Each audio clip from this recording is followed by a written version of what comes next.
বন্ধুগণ, স্বাগত। দেশ বিদেশের খবর নিয়ে আমি শীতাংশু।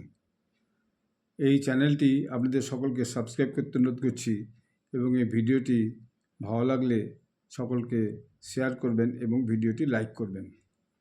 আজকে দুপুরের দিকে হঠাৎ আমি একটা বিবিসির নিউজ দেখলাম। সেই বিবিসি নিউজে দেখলাম লেখা আছে যে আমেরিকার নিউ ইয়র্ক শহরে একটা ট্রাক অ্যাক্সিডেন্ট করেছে এবং তাতে বেশ কিছু লোক মারা গেছে। আমার তখনই কৌতূহলটা হয়েছিল যে কী হলো ব্যাপারটা, নিশ্চয়ই এরকম একটা কিছুর পিছনে কিছু একটা গোলমাল আছে। তো আমি ভাবলাম ঠিক আছে, এটাকে আমি ভালো করে সার্চ করে স্টাডি করে দেখি। কারণ আমি কিছুদিন আগে একটা ভিডিও বানিয়েছিলাম যে এই ডিসেম্বর মাসের প্রায় মাঝামাঝি সময়ে এরকম জার্মানির একটা শহরে এবং একজন ড্রাইভার গাড়ি নিয়ে তার ভয়ানক স্পিডে একটা ভিড় মার্কেটের মধ্যে ঢুকে গেছিল, যেখানে লোকজন সমস্ত এই যে নিউ ইয়র্ক এবং 25শে ডিসেম্বর পালনের জন্য সব কেনাকাটা করছিল এবং সেখানে 4-5 জন মানুষ মারা গেছিলেন এবং তা বাদ দিয়ে অনেকে সেখানে উন্ডেড হয়েছিলেন। পরে অবশ্য সেই গাড়ির ড্রাইভার ধরা পড়েছিল এবং তারপরে তার ওখানকার আইন অনুযায়ী যা শাস্তি সেটা হয়তো হয়েছে বা হবে বা এখন হয়তো জেলের মধ্যেই আছে। তো আমার হঠাৎ তখন মনে হলো যে তাহলে এরকম একটা কি কোনো দুর্ঘটনা 1 জানুয়ারি আমেরিকার বুকে ঘটেছে? তা ঠিক আছে, আমি এটা পরে রিসার্চ করে দেখব। তো আমি সন্ধ্যার সময় এসে বিষয়টাকে নিয়ে রিসার্চ করলাম। তারপর দেখি আমেরিকার প্রায় সমস্ত নিউজ পেপারই, New York Times, Washington Post, CSB news, Yahoo news, Daily Mail, সবেতেই কিন্তু এইটাকে একটা নিউজ করেছে। নিউজটা হচ্ছে যে a pickup van driver rush into a crowd and kill 10 people and injured about 35 people। মানে একজন পিকআপ ভ্যানের ড্রাইভার ইচ্ছাকৃতভাবে একটা যে ভিড়ের মধ্যে ঢুকে গেছে এবং সে সেখানে 10 জন লোককে তাতে মারা গেছে সেই দুর্ঘটনায়, এবং সেখানে প্রায় 35 জন লোক হচ্ছে যে আপনার উন্ডেড হয়েছে, অর্থাৎ ভীষণভাবে ঘায়েল হয়েছে এবং তাদেরকে হাসপাতালে নিয়ে যাওয়া হয়েছে। ঘটনাটা কোথায় ঘটেছে? ঘটনা ঘটেছে আমেরিকার নিউ ইয়র্ক শহরের বারবন স্ট্রিট এরিয়াতে হয়েছে, নিউ ওরিলিয়ান্স সেখানে হয়েছে। কটার সময় হয়েছে? আজকে ভোর রাত্রে মানে 3:15 মানে বুঝতে পারছেন, গতকাল তো বহু জায়গায় মানুষ সারা রাত পর্যন্ত গেছিলো। আমাদের এখানেও দেখেছি, আমি তো রাত্রি 12টা, 12:30, 1টা পর্যন্ত দেখেছি সব ছেলেরা সব চেঁচাচ্ছে, মাইক বাজাচ্ছে, বাজি পড়াচ্ছে। 12টার পর থেকে এটা শুরু হয়েছে এবং অনেক জায়গাতেই, বিদেশের বিভিন্ন জায়গাতেই হচ্ছে কি প্রচুর উৎসব হয়েছে। নিউজিল্যান্ডে হয়েছে, অস্ট্রেলিয়াতে হয়েছে, আমেরিকার বিভিন্ন জায়গায় হয়েছে, ইউরোপিয়ান কান্ট্রি বিভিন্ন হয়েছে। ওইসব জায়গাতে আরও এই যে new York celebration, new year celebration, এই নিউ ইয়ার সেলিব্রেশনটা কিন্তু ভীষণভাবে হয়। তো এই সময় নিউ ইয়র্কের ওই জায়গাতে অনেক লোকজন মিলিয়ে ওখানে তারা এই যে নতুন বছরকে স্বাগত জানাতে সেখানে তারা সেই দিনটাকে উদযাপন করছিল ভোররাত্রিতে। তো মানুষ অনেকে নাচ গান করে, বাজনা বাজায়, বিভিন্ন ধরনের খাওয়া দাওয়া করে। এটা সর্বত্রই এটা প্রায় এখন চল হয়ে গেছে। এমনকি আমি দেখেছি একটা সময় কলকাতাতেও বিভিন্ন ওই ধর্মতলা ইত্যাদি এরিয়াতে এই সমস্ত ভীষণ নিউ ইয়র্কের একটা অনুষ্ঠান হতো। হয়তো আজকেও গত রাত্রিতেও হয়েছে। আমি তখন কলকাতায় থাকি না, তাই যাই না।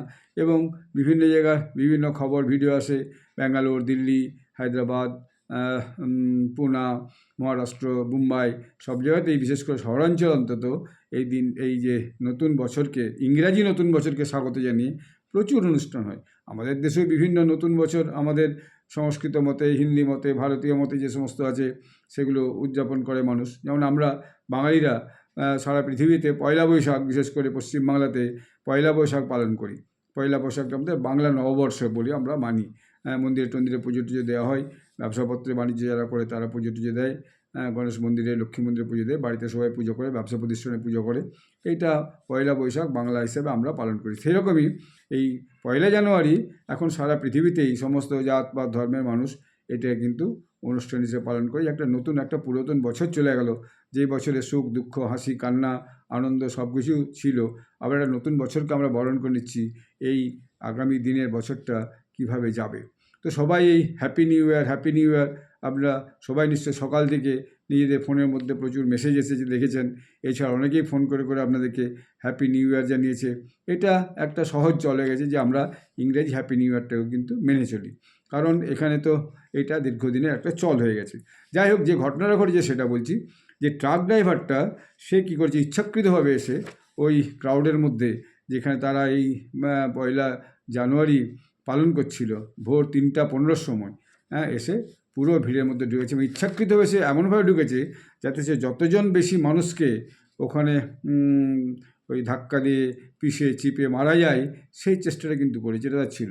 এবং সেইটা করার আগে, যখন সেখানে ঢোকার আগে সেখানে যে ব্যারিকেড ছিল সে ব্যারিকেডটা ভেঙে ঢুকেছে, তখন তার সাথে পুলিশের এনকাউন্টার হয়েছে এবং সে পুলিশের দিকে বন্দুক নিয়ে সে গুলিও চালিয়েছে এবং তাতে 2জন পুলিশ অফিসার ভীষণভাবে যে আক্রান্ত হয়েছে এবং তারা তাদেরকে হসপিটালে ভর্তি করেছে, যদিও তাদের স্থিতিটা এখন স্টেবল, যে তারা হয়তো মারা যাবে না, মানে মোটামুটি ওখানে চিকিৎসাটা এমনভাবে করা হয়েছে, সরকারি ব্যবস্থা তো আছে, সরকারি পুলিশ, তো তারা মারা যাবে না এবং তারা মোটামুটি বেঁচে যাবে, তাদের শারীরিক কন্ডিশন এখন স্টেবল।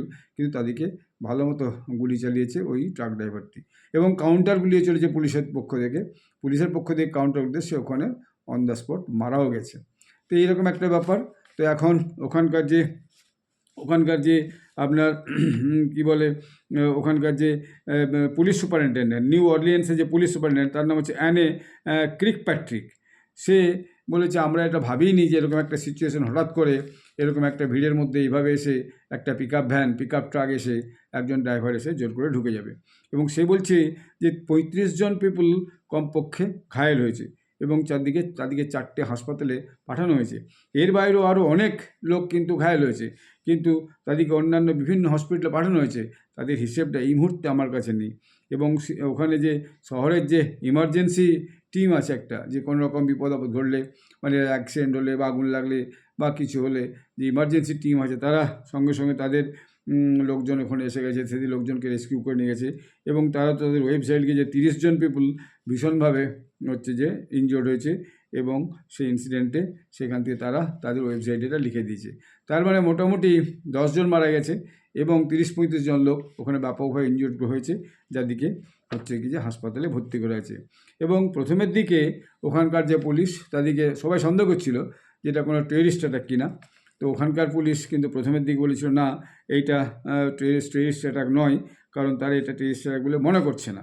কিন্তু পরবর্তীকালে দেখা যাচ্ছে, মানে সে বলছে আর কি, যে he was hellbent on creating the carnage and the damage that he did. মানে সে চাইছিল যতটা ড্যামেজ বেশি করা যায়, মানে যত বেশি লোকজনকে মারা যায়। Was trying to run over as many people as he possibly could. কতজন মানুষের মধ্যে চেপে দিয়ে চলে যায়, যে এটা হচ্ছে তার একটা উদ্দেশ্য ছিল, যে যতজন মানুষকে পারা যায় তাদেরকে পিষে চেপে মেরে দাও। তো এটা তার একটা উদ্দেশ্য ছিল, পুলিশ সেটাই বলছে। তো ইনিশিয়ালি তারা এটা ভাবেনি যে এটা হচ্ছে কি যে একটা টেররিস্ট অ্যাটাক বলে। কিন্তু কিছুদিন আগেই ওই তো বললাম যে ডিসেম্বর মাসে মাঝামাঝি সময় জার্মানিতে ঘটনা ঘটেছিল। তো যেমনি ওই গাড়িটাকে সে দাঁড় করানোর চেষ্টা করেছে পুলিশ, সঙ্গে সঙ্গে সে ফায়ার করেছে। এই ঘটনাটা যেটা বললাম ওটা ঘটেছে এবং তারপরে ওখানে সঙ্গে সঙ্গে এফবিআইকে ডাকা হয়েছে, আমেরিকার যে investigation agency, federal bureau of investigation, এফবিআইকে ডাকা হয়েছে। তারা এসে এখন সেখানে তদন্ত করতে শুরু করেছে এবং তদন্ত করে শুরু করে তারা কিন্তু বলছে যে আমরা আমাদের পার্টনারদের সঙ্গে যে তদন্ত করছি তাতে মনে হচ্ছে আমরা এটা একটা টেররিজমের মধ্যে। এফবিআই যেটা বলেছে, working with our partners to investigate this as an act of terrorism. এইটা খুবই সম্ভবত এটা একটা টেররিস্ট অ্যাক্ট। তা নাহলে এই ভোর রাত 3:15 সময় এবং কি যে 3:15 AM, মানে আমাদের এখানে ভোর রাত, ওদের ওখানে তো সময়টা একটু অন্যরকম হবে, ভিন্ন সময় হবে। তো যাই হোক, ওদের ওখানে বিকেলের দিকেও হতে পারে। তো আমেরিকার সঙ্গে ভারতের টাইমটা ঠিক একরকম উল্টো মতো বলা যায়। তো তাহলে সেই রকম একটা জায়গাতে ভিড়ের মধ্যে এবার জোর করে ঢুকে যে এতজন লোককে মার্ডার করেছে এবং এতজন লোককে মানে অ্যাক্সিডেন্টে মেরেছে ইচ্ছাকৃতভাবে এবং এতজন লোক তাদের ইনজোর্ড হয়েছে। এবং এই ঘটনাটা কিন্তু একটা মনে হচ্ছে টেররিজমের দৃষ্টিভঙ্গি দিয়েই আমরা এটাকে ইনভেস্টিগেট করছি, যে টেররিস্ট অ্যাক্ট বলে এটাকে ইনভেস্টিগেশনটা আমরা শুরু করেছি। তো বুঝতে পারছেন যে ঘটনাটা কোন জায়গায় গিয়ে পৌঁছেছে। তার মানে কি, আমেরিকার মানুষের মনে একটা ভয়ানকভাবে ভয় ঢুকিয়ে দেওয়া। আর দেখুন, এই যে এখন যে জো বাইডেন সরকার এখন আছে, এরা ইমিগ্রেন্টসদের জন্য দরজা খুলে দিয়েছে এবং ইমিগ্রেন্টস থেকে বিভিন্ন জায়গা থেকে যত ইমিগ্রেন্টস তারা এসে আমেরিকাতে ঢুকেছে, তারা আমেরিকাতে এসে জামাই খাতির পাচ্ছে, তাদেরকে হোটেলের মধ্যে রাখছে, তাদেরকে বিভিন্ন সুযোগ সুবিধা দিচ্ছে, তাদেরকে কী করছে, তারা বিভিন্ন সময় দোকানপাট থেকে জোরজবস্তি মালপত্র দল বেঁধে যে তুলে নিয়ে চলে যাচ্ছে, তারা রাস্তায় ঘাটে বিভিন্ন সময় দল বেঁধে মেয়েদিকে উত্তপ্ত করছে, এরকম শেখা বা জামাই খাতির করে রাখার ব্যবস্থা হচ্ছে, এখন তার ফলটা ভুগছে। যে সমস্ত দেশই ইউরোপিয়ান আমেরিকান যে সমস্ত দেশই এই ইমিগ্রেন্টসদিকে এইভাবে দরজা খুলে আমন্ত্রণ করেছে, সব জায়গাতেই যে একই রকম সমস্যা চলছে। এখন তাহলে প্রশ্ন উঠেছে যে আমি দেখছিলাম সোশ্যাল মিডিয়ায় প্রচুর লেখালেখি হচ্ছে, এখন প্রশ্ন উঠেছে তাহলে এরপরে যখন মিস্টার ট্রাম্প এই জানুয়ারি মাসের 20 তারিখে ক্ষমতায় আসবেন, তিনি যদি এই ইমিগ্রেন্টসদের নিয়ে খুব কড়া সিদ্ধান্ত নেন, সেটা বোধহয় কিছু ভুল হবে না, তখন আর কারো কিছু বলার থাকবে না। তিনি এই ঘটনাটাকে রেফারেন্স করবেন যে দেখুন কী হয়েছে নিউ ইয়র্কে, কী হয়েছে জার্মানিতে, বিভিন্ন জায়গায় কী হচ্ছে, ইমিগ্রেন্টসরা কীভাবে তাদের দেশে এসে অ্যাসেট তো নয়ই, তারা লায়াবিলিটিস হয়ে কীরকম একটা ল অ্যান্ড অর্ডারকে সিচুয়েশনকে একটা মানে ডাউন করছে এবং ড্যামেজ করছে।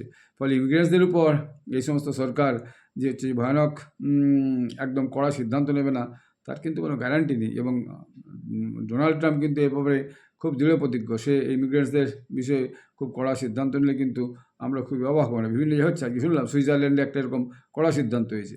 তো এই যে ইমিগ্রেন্টসদের উপরে, তো এই যে বিষয়টা, এটা কিন্তু আমেরিকার বুকে একটা ভীষণ প্রভাব ফেলেছে। ওখানে তো সেকেন্ডে মিনিটের মধ্যেই সমস্ত খবর ইন্টারনেট এবং টিভি এবং বিভিন্ন চ্যানেলের মাধ্যমে চলে যায়। দেশে 100% লোক ইন্টারনেট ইউজ করে, 100% লোক বলা যায় আর কি, বলা যায় 100% লোক ইন্টারনেট ইউজ করে এবং মোবাইল ইউজ করে এবং ট্যাব ইউজ করে। মুহূর্তের মধ্যে ওরা খবরের ব্যাপারে ভীষণ তৎপর, কোথায় কী হচ্ছে না হচ্ছে মুহূর্তের মধ্যে ওরা খবর পেয়ে যায়। আমাদের এখানেই আমরা সব পেয়ে যাচ্ছি এখন, হোয়াটসঅ্যাপে, টেলিভিশনে, মোবাইলে, নিউজ পোর্টালে সমস্ত খবর পেয়ে যায়। তো ওদের দেশে তো এটা হবেই, কারণ ওরা দেশের টেকনোলজি আমাদের এখান থেকে অনেক অনেক বেশি ফাস্ট এবং মানুষের কাছ পর্যন্ত সেই টেকনোলজি পৌঁছে গেছে। তো এইটা আমেরিকাতে এই ঘটনাটা একটা ভয়ানক প্রভাব ফেলবে এবং আগামী দিনে এর ফলে এই ইমিগ্রেন্টসদের উপর যদি ট্রাম্প সরকার যদি খুব করা হয় বা ডিপোর্টেশন শুরু করে, যে ফেরত পাঠাও, দলে দলে লোককে, ওই সমস্ত লোকজনদিকে প্লেনে তুলো, তার দেশে যে ছেড়ে দিয়ে চলে এসো, সোজা কথা। বা যে সমস্ত দেশ ইমিগ্রেন্টস দলবে, তাদেরকে ধরে সেই সমস্ত দেশকে বলবে যে তোমার লোকজনকে এসে ফিরিয়ে নিয়ে যাও, একটা লোক এখানে থাকবে না। এটা কিন্তু হওয়া খুব বিচিত্র নয়? মানে মানুষের যদি সমস্যা যদি বেড়ে যায়, তাহলে কী করবে? সে আপনি কাউকে অতিথি হিসাবে ঘরে থাকতে দিলেন 2-4 দিন, হঠাৎ করে বিপদে আপদে তারপর দেখা গেলো সে আপনারই ঘর দখল করতে বসলো, ঠিক আছে না? তাহলে কী হবে? তো সেরকম দেশটা সেরকম অবস্থা হচ্ছে। যারা থাকতে দিয়েছে, যারা হচ্ছে যে তাদেরকে বিভিন্ন রকমের সাহায্য করছে, তারা এখন সেই দেশে উৎপাত করছে এবং সেইভাবে সে দেশের লোকজনের উপরে এইভাবে কোথাও গাড়ি চালিয়ে খুন করছে, কোথাও হচ্ছে যে ট্রাক চালিয়ে খুন করছে এবং এইভাবে মানুষকে হচ্ছে যে মানুষের মধ্যে একটা ভীতির সঞ্চার করছে এবং একটা পরিবেশকে খারাপের দিকে নিয়ে যাচ্ছে। তো সে সমস্ত দেশ যে ধীরে ধীরে এই ইমিগ্রেন্টসদের উপর একটা শক্ত সিদ্ধান্ত নেবে না, তার কোনো গ্যারান্টি নেই। আপনাদের সকলকে আমি আবার 2025 সাল যে নতুন ইংরাজি বর্ষ, তার শুভেচ্ছা জানাচ্ছি। আগামী বছরটি আপনাদের সবার কাছে খুব সুখের, ভালো এবং শান্তির হয়ে উঠুক। সবাই সুস্বাস্থ্য থাকবেন এই কামনা করি। ধন্যবাদ, নমস্কার।